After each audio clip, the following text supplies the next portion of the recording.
Thank you, thank you. Actually, it's Rob Campbell, and it's great to be here in Tel Aviv today. And thank you for having me to your conference. I come to your industry event with almost 20 years of experience in hydrogen, fuel cells, and renewable energy. And in the last 20 years, I've seen amazing progress in terms of the technology development and the trends. And what I want to do today is share with you some key findings from the past to show you exactly where we are as an industry today, and to also share with you my strong belief in what I refer to and what the industry refers to as the hydrogen society, a society that will help link renewable energy with hydrogen as a fuel and with fuel cells as a technology to create a clean and sustainable world of the future. So with that, that's something that we at Ballard have been working on for actually 40 years. This is our 40th anniversary this year. And our vision is we deliver fuel cell power for a sustainable planet. And so with that, I'd like to get started. First, here's a surprising piece of information. Fuel cell technology actually predates the internal combustion engine, something most of you may have not known. But why is that? Why would we have such a predominance of internal combustion engine? Actually, internal combustion engine has dominated mobility for the last century and most of this century. And there's really two key factors that are driving that outcome. The first is appropriate technology. The internal combustion engine was something that we could make at scale and make affordable with the skills and the information we had at the time. And we also had a very important second element, which was abundant energy with the discovery of petroleum. So I'd like to focus on the first element, which is technology. So on the technology side, as I mentioned, fuel cell technology predates internal combustion engines. In fact, this year is the 180th anniversary of the first discovery by Sir Grove of the UK when he discovered fuel cells back in 1838.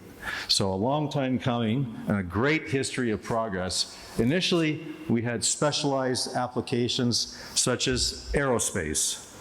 Then, with the accumulation of knowledge, the application for mobility was quickly recognized. And we have an example here of the van in the top middle, which actually developed by General Motors in 1966. Ballard was created in 1983, and also quickly following that, in 1993, we developed the world's first fuel cell bus that went into operation in Vancouver, Canada. And other examples, we see Daimler and Ford vehicles that were developed over the years. And through that development period, just one second here, we quickly developed the technology. Not so quick if you think of it in terms of since 1993, we've had fuel cell buses on the road. So one thing about the technology is, I wanted to go back to the fuel aspect, is going back to the past. Does anybody here remember peak oil theory?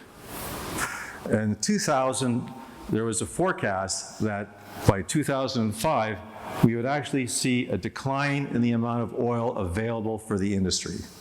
And this was recognized as a key strategic risk. And at the time as well, the United States was a net importer, and for many years afterwards, a net importer of oil. And that was also seen to be something that we needed to address. And the national resources prioritized coming up with a solution, and through technology developments, such as development in fuel cells, and also in other technologies, in this case fracking, the United States was able to take a problem and create a solution by turning the United States from a net oil importer into a net oil exporting powerhouse it is today. And so I wanted to use that example because it shows all of us the importance of setting national priorities, focusing on them, and then delivering the results. And today, of course, we know that the amount of oil available is not the problem. It's what we do with the oil. And we recognize that, combustion is contributing to climate change, and we have to find a path forward that avoids the use of, climate contributing emissions. And that path forward is available with fuel cell technology, and I'll share that with you shortly. Now, how far have we come as an industry? Well, the progress we've achieved is nothing less than dramatic. We're able to apply fuel cell technology practically to any form of mobility. I just want to highlight here. On Saturday, I was riding a fuel cell tram in Gaoming, China. Also, every day of the week, we have fuel cell buses in multiple cities around the world. Illustrated here are buses operating in the UK, in Europe, and the United States.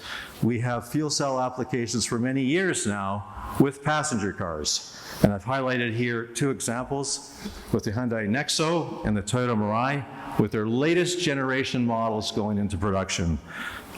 There's fuel cell trains, now operational in Europe. There's fuel cell ferries and ships under development. And of course, trucks. Trucks are one of the largest emitters of emissions and are a priority for us to deal with. And I'm showing here a variety of truck applications from heavy duty to medium duty, and also to very large mining trucks, with a mining project recently announced by Anglo America for a project in South Africa. So practically anything that can be electrified can be done with a fuel cell. And we have to remember that fuel cells are essentially electric mobility solutions. The difference is we use molecules from hydrogen to provide energy to a fuel cell that produces electricity for an electric powertrain, compared to charging stations, charging batteries that provide electrons to the electric powertrain. So effectively, we're leveraging the same electric powertrain development that is being proven throughout the use of electromobility, and adding a fuel cell component to it to provide added features. Those added features are longer range, quicker refueling, and an ability to scale the infrastructure, linking it to a hydrogen supply as opposed to an electrical grid. And all of these are offering benefits that have been proven in the examples I show here. So how does this line up with what you're doing here today? Well, one of the key drivers that we're talking about is reduction of pollution and mitigation of climate change.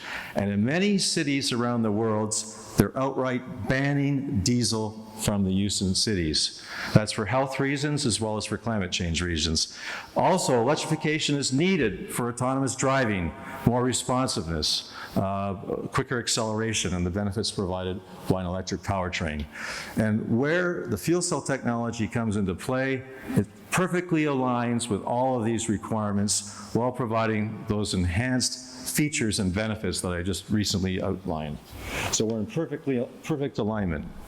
And because of that, we're entering into a new phase of industrialization, a new phase of scaling for the industry, and we are going to see large series production fleets of vehicles on the road by 2025. Those vehicles will prioritize commercial applications because, quite frankly, they provide the most emissions, and also they allow us to place the fueling infrastructure in fleet locations, bus depots, truck depots, and this enables greater utilization of the fueling assets, while at the same time the network of passenger car fueling stations can be built up. So real change is happening, and it's all due to the macro level drivers that you're all working on here at the conference. Now, as a real world example of the progress that we're seeing is this next slide.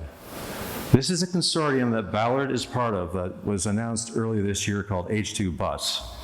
It's a consortium that brings together the complete ecosystem in terms of the fueling station, the fuel provision, as well as the bus. And the idea is to bring scale to the market so that you can have affordable, zero-emission energy from renewable energy. You can have large-scale fueling stations that can be built affordably, and you can also have the vehicle, in this case buses, that is totally competitive and economic with the industry. So with this, based on a consortium approach, we bring all the pieces of the puzzle together and demonstrate that you can have it all today in the bus market. And so this is a very important development, and we're not alone. This model has already been exercised and demonstrated on an ecosystem level with the electric industry, bringing energy companies together with OEMs, where we provide the complete solution or holistic solution. And it's also been announced that the trucking industry is next to follow, that announcement being by Nikola as one example. Further evidence of traction is the formation of the Hydrogen Council. If you're not familiar with the Hydrogen Council, it is a group of companies from energy, industry, and mobility that have all come together with one common goal: to create clean, zero-emission technology that is affordable and can allow us to develop sustainability for the long term. Now, the Hydrogen Council recently attended the G20 summit in Japan in June, and at that same summit, the IEA launched and released an important report called The Future of Hydrogen. The Future of Hydrogen is a very detailed report giving the state of the art of the industry, what challenges we must overcome, and the path forward to implementation. Together with the white papers provided by the Hydrogen Council, it provides tangible direction on where to go as an industry and shows us that it's possible to implement hydrogen as a solution for the long term in order to enable a sustainable society. Additional evidence of traction have been recent investments. Investments by traditional companies, in this case, a number of companies that have been in the diesel engine business. They are investing, they're developing, they're partnering, they're collaborating. For what? To bring zero-emission technology to the industry. So with these activities, it's clear that we are experiencing a true renaissance for fuel cell technology after 180 years from the original discovery. Now, what about the hydrogen? Can the fuel be provided affordably and abundantly to meet the needs of mobility? And this is where we have good news as well. Hydrogen is the most abundant element in the universe. The only challenge with hydrogen is it likes to combine with other molecules. So we have a challenge of separating out the hydrogen and using it as the fuel for our vehicles. A practical way of doing that is electrolysis. Electrolysis splits water, H2O, into H2 and O2. And with that, we're able to produce the hydrogen needed, and all we need is basically the renewable energy to fuel the whole process. And that renewable energy is now available at affordable costs.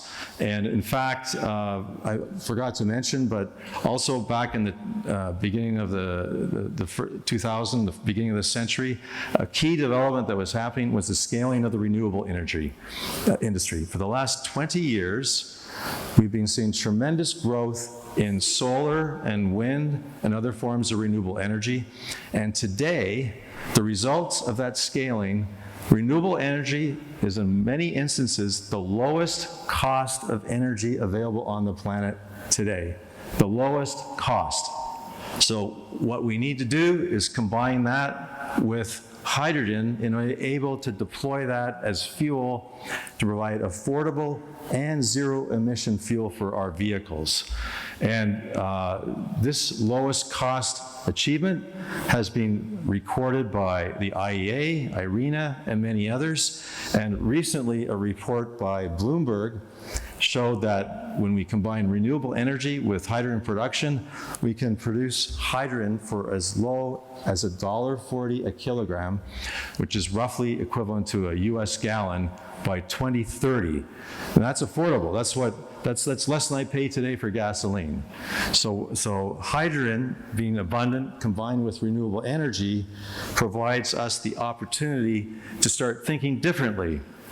The one thing we have to do is look at the ecosystem, and we have to therefore combine the technology efforts that the industry is providing with policy.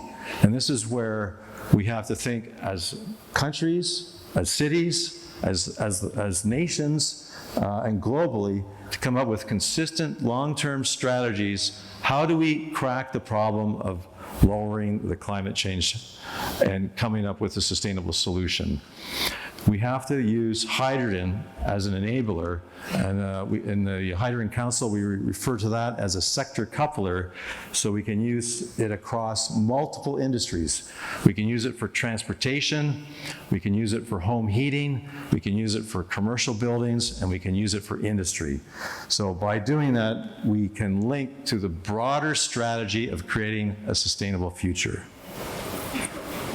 And again, with the renewable energy, we have a low-cost solution.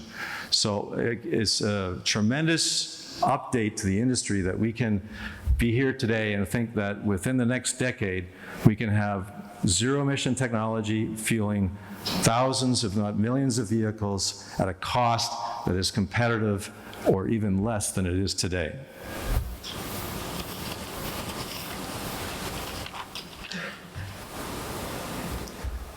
So what I wanted to say, just before we move on, is what we need to do as an industry is create awareness. And my coming here today, one of the things at the beginning of the presentation was, did you know that fuel cell technology had been around for 180 years? Probably not.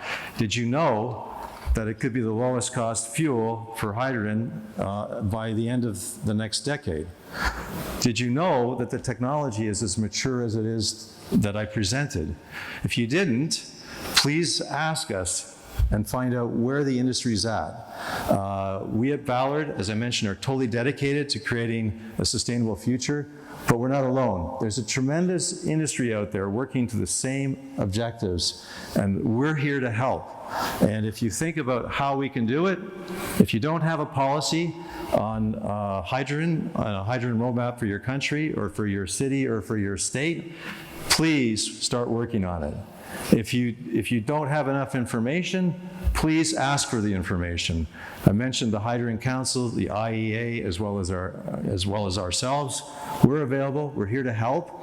And what I would challenge you with at this conference is, let's start working on this zero-emission future a lot faster than we have been in the past. And let's get going with a hydrogen society and clean energy mobility. Thank you.